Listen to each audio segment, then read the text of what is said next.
I recently finished Persona 5 Royal, and I had a lot of fun with it.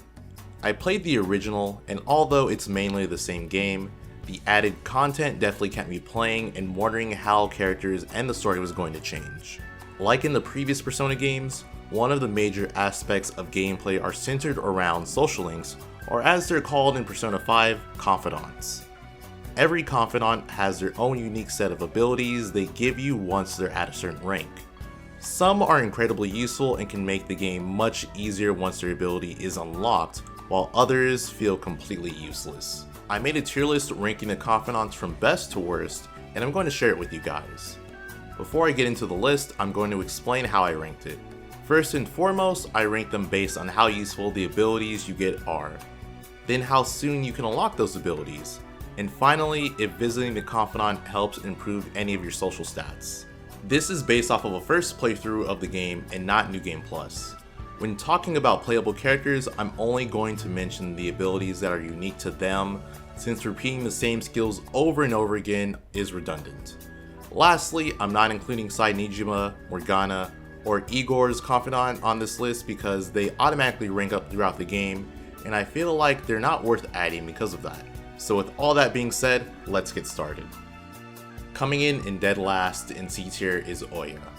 I personally feel like unless you're trying to max out all of the Confidants or need to raise your charm, there's no point in talking to her. Her abilities allow you to more easily lower the security level in palaces and make it easier to ambush shadows. This sounds nice, but it's already pretty easy to lower the security levels in palaces and ambush shadows. It's like upgrading from a 31.5 inch monitor to a 32 inch one. Yeah, it's better, but the upgrade just feels kind of pointless and not even noticeable. I was originally going to put Oya in D tier by herself until I remembered that seeing her increases your charm, which I think is incredibly useful since it's always good to raise your social stats, and you unlock her pretty early in the game. Even if her Confidant abilities are bad, you're still killing two birds with one stone. Up next, the person who I think is the second worst Confidant is Owen. Owen gives you the ability to buy customizations for your guns, which can make them do more damage, and the possibility to give shadows an ailment. Once you max them out, you'll be able to customize all of your guns for free. This sounds amazing, but you're not going to be using your gun that much. You have a limited amount of ammo per fight, which you're probably going to use up the first time you attack with it. The only reason you would use your gun over your persona anyways is if you can knock down a shadow with it. If you are looking for damage, there's usually a better option like using a persona or a melee attack. You can actually unlock Owen's Confidant pretty early in the game, but you need to have level 4 guts in order to do that, which you're probably not going to have for a while. Aside from the perk of being able to customize your gun, seeing him also increases your proficiency. Although Persona 5 Royal greatly improved the gun mechanic, it's still not as great as it should be in my opinion, and Owen's Confidant suffers because of it. The next C tier Confidant we have is Hifumi. The most useful ability she gives you in my opinion is earning double the amount of money if you win an ambush battle in one turn. She also gives you the ability to swap out current party members with backup ones in battle. I didn't find myself really using this ability because it ends the turn of the character using it. If it was like switching persona, this would be way more useful, but it's not. She also gives you the ability to escape a battle while surrounded, and you no longer have to wait a turn to escape either. I feel like those abilities would have been the most useful in the first or second palace. I really needed to escape past the first palace in the game, and on the rare occasion I did, I already picked up an item that would allow me to escape anyways. You can unlock her after you finish the third palace, which isn't too far in the game. When spending time with her, she increases your knowledge stat, which is good since knowledge requires the most points out of all the social stats to max out, and you will need to max it out after rank 7 in order to continue ranking her up. The last Confidant we have in C tier is Akechi. I'd say story-wise, Akechi is by far my favorite Confidant. I'm really glad he doesn't auto-rank up like he did in the original version. Unfortunately, the abilities he gives you aren't as good as his story. At the start of a fight, you have a chance to see one if not all of a Shadow's affinities. This allows you to know what they're weak against and what moves you should not be using on them. It's not a bad ability, but honestly you could just look up Shadow's affinities online, which makes this useless. If you choose not to do that and want to play the game blind, then it becomes more useful, but even then, some Shadow's affinities are easy to figure out simply based on how they look and what attacks they use. When you're in the Velvet Room, you can preview a persona before you fuse it and see their affinities.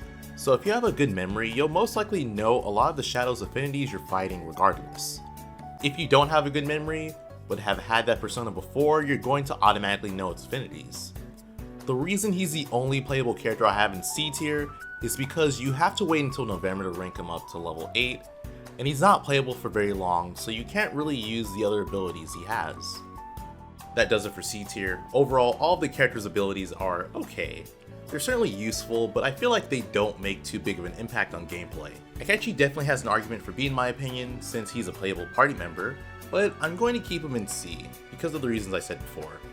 So next up is B tier, and the first Confidant we have there is Takami. She's one of the first Confidants you unlock, and she's pretty useful. She's the person you go to in order to buy healing items for your party. The higher your rank goes with her, the more her inventory will expand. Once you get to rank 7, she'll sell you items at a 50% discount, and at rank 10, you'll be able to buy items that revive all your allies at once. Homunculi which prevent insta-kills, and items that have the same effect as Tetrakarn and Makarakarn. She also ranks up your guts whenever you hang out with her. The reason I don't have her any higher than B is because I feel like everything you unlock up until 7 and 10 don't really matter that much. Even without ranking her up, you can already buy revival and healing items from her. Next up is Makoto. She allows you to see the skills and potential item drops of shadows. She also will allow you to see if an attack will null, repel, or drain an opponent if you highlight them in battle. This will only show up if you already know what their affinities are. I don't feel like her abilities are that useful since for the most part, she's just reminding you of what you should already know. On is next, and her ability is Sexy Technique. If On is playable in your party during a fight, she has a chance to cancel a Shadow's action. This is an amazing ability, and I'd put it even higher on the list if it wasn't for the fact that you need On to be in your party in order to use it. Oda's up next, and he is the second to last Confidant you unlock, but he has some amazing abilities. Downshot allows you to automatically down an enemy. This is useful against enemies that don't have any weaknesses.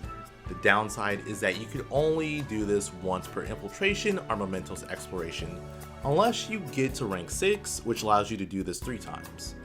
The next ability I want to talk about that he has is Bullet Hell, or the upgraded version Electric Slug. This gives you a chance to do a gun-based version of an all-out attack after a successful ambush. This starts the Shadow off with a good amount of damage and makes it easier to kill them in one turn. The final ability I want to talk about allows Joker to use gun to hit the enemy regardless of their resistance. I didn't find myself using this ability too much because there's normally something better to do with Joker since he can switch persona. Hanging out with him also improves your kindness, which is useful if you need to max out Sojiro still.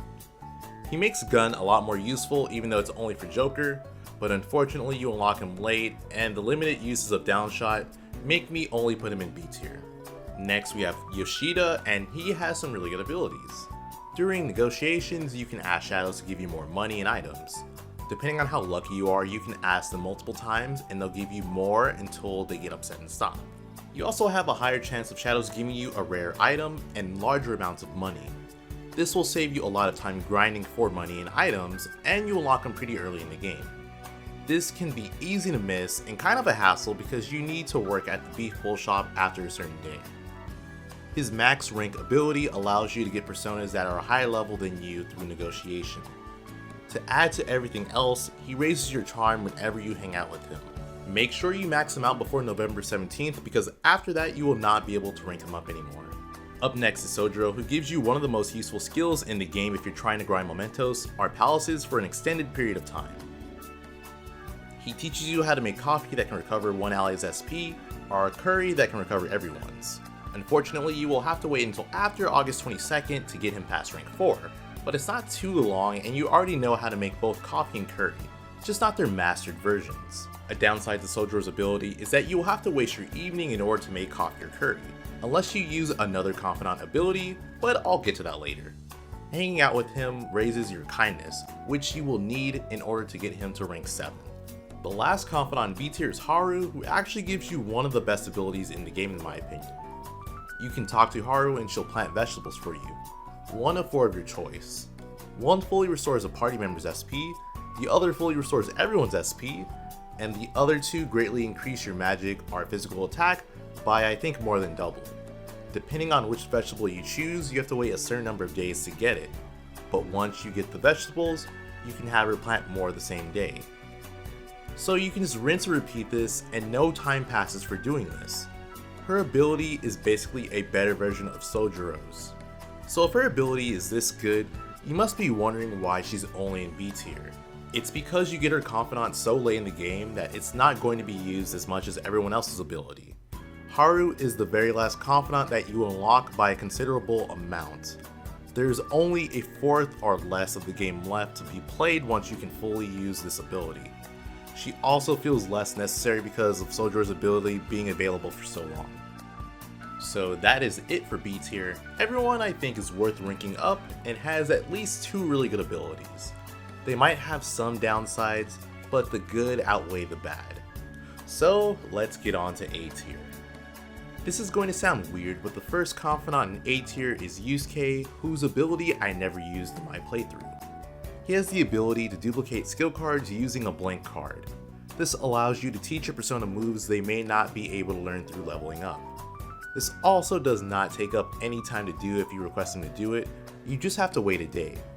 This is a great way for helping you rank up the Strength Confidant and just giving your persona strong skills. The only downside is you need the specific skill card in your inventory if Usek has never made it before. Don't be like me and actually use this amazing Confidant. The next Confidant I'll be talking about is Kasumi, and she has a skill that once unlocked, you'll be using all of the time.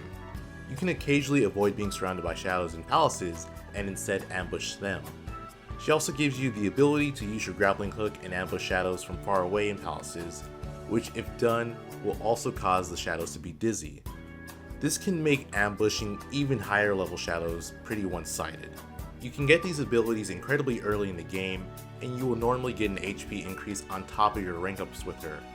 The most unfortunate part about this skill is that it can't be used while you're riding in Morgana, which is why I don't have it in S tier. The final Confidant that I have in A tier is Maruti, and like everyone else, he has really good abilities. Detox X gives Joker the ability to automatically recover from an ailment he just received. Low gives Joker a chance to automatically start the battle with both Concentrate and Charge. And Mindfulness allows you to restore a good portion of Joker's SP when it's low. You can also get Detox DX and Flow Boost, which are just improved versions of Detox X and Flow. This makes grinding palaces and mementos easier because you have a higher chance of one-shotting stronger shadows. It also makes you have to worry a bit less about recovering Joker's SP with items because he has a chance of recovering on his own. On top of everything else I said, your max SP will also raise by spending time with him. That's it for A tier. Every Confidant abilities in this tier just makes things easier and there's no real downsides to them, but they just give you less benefits than the Confidants I'm going to mention next. The first Confidant I have in S tier is Mishima. He's the only Confidant besides the one you automatically rank up, where having a persona that matches their Arcana type does nothing. In order to rank him up, you need to complete the mementos request given to you. His abilities give experience boost to not only your current party members, but your backup ones as well. Once you max him out, it gives everyone the same amount of experience regardless of whether they're in your backup or your current party. These are great abilities and make you have to grind less to level up everyone. Next up is Ryuji, who is S tier solely because of his rank 7 ability called Insta-Kill. This makes grinding palaces and mementos insanely easy. Any shadow who's outlined green with your third eye ability, you can run through and instantly kill them. You get all the experience and money you normally would in the battle without having to do it, and you can occasionally get a persona too. Ryuji is also the very first Confidant you unlock, so you have no excuse for not getting him to rank 7. Up next is Futaba. She can randomly heal, recover SP, give stat boosts, or give charge and concentrate to every party member while in battle. You can sometimes hold up the enemy at the start of a battle too. She can nullify fatal attacks once per battle, swap out party members who die, can randomly fully map a floor of mementos, and can respawn lootable items. I feel like I don't need to explain why all that is amazing. She's definitely worth maxing out quickly, but at the very least, get her to rank 6 so you can recover your SP and she can give you charge and concentrate in battle. Justine and Carolyn are one of the most overpowered confidants in the game. The way you go about ranking them up is completely different from any other confidant in the game. In order to rank them up, you need to create the persona they request with a specific skill to go along with it. Once you do that, they rank up and no time passes by. So as long as you have the persona that they request, you can rank them up multiple times in a day. The abilities they give you are amazing. You gain the power to fuse more than 2 personas at once, lock down your personas which allow them to gain resistance skills, and the ability to fuse personas that are higher than Joker's current level for a cost. The last ability I mentioned makes battles much easier. Make sure you max them out as soon as possible. Hyatt is the most annoying confidant in the game to unlock because you need to visit her 3 times. The second time you visit, you need to pay her 100,000 yen, and then the third time she gives you a mementos request. After doing all of that, you unlock her. You waste a good amount of time doing it, but the abilities she has are actually worth it.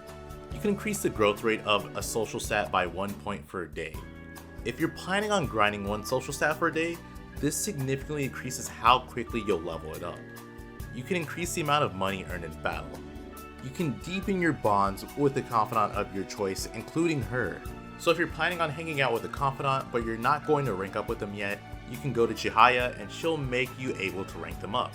You can also have her trigger a fusion alarm, which is super useful since you don't have to go into a palace or mementos anymore to do that. Personally, I'd say get Chihaya to at least rank 5 so you can get the social and confidant abilities that she has. Everything else she has is great, but I feel like those 2 take priority, so get those 2 at least, and then if you want to keep ranking her up, then you go from there. Last but not least, the final confidant that I have in S tier is Kawakami. As soon as she's unlocked, you want to take priority in ranking her up. Every single one of her abilities is incredibly useful and you'll frequently use. On occasion while in class, she'll give you the ability to read, make infiltration tools, study, or sleep. So basically you can work towards increasing the social stat without having to waste daytime or an evening for it. You can also call her during the evening and have her do laundry, make curry, make coffee, or make infiltration tools for you by paying 5,000 yen. If she's making something for you, you'll get less of it than you would if you were to make it yourself. Regardless of that, you're still getting those items made, which frees up your evening to do something else. Finally, the ability you get from Kawakami after maxing out her confidant is the special massage. This allows you to go out in the evening after you infiltrate a palace or explore mementos. This gives you so much free time, and after you max her out, you no longer have to pay the 5,000 yen to request her to do something. It's completely free. In my opinion, the only downside to this confidant is that you have to pay 5,000 yen not only for services, but to rank her up as well. In the long run, it's not that much money spent compared to all the free time you get. Plus, you can easily make your money back in mementos or palaces. Make sure you max her out before summer break, which starts on July 26th, or else you won't be able to rank her up for about a month. And that is it for the confidant tier list. Let me know what you think. Like, comment, and subscribe if you enjoyed the video, and I will see you next time.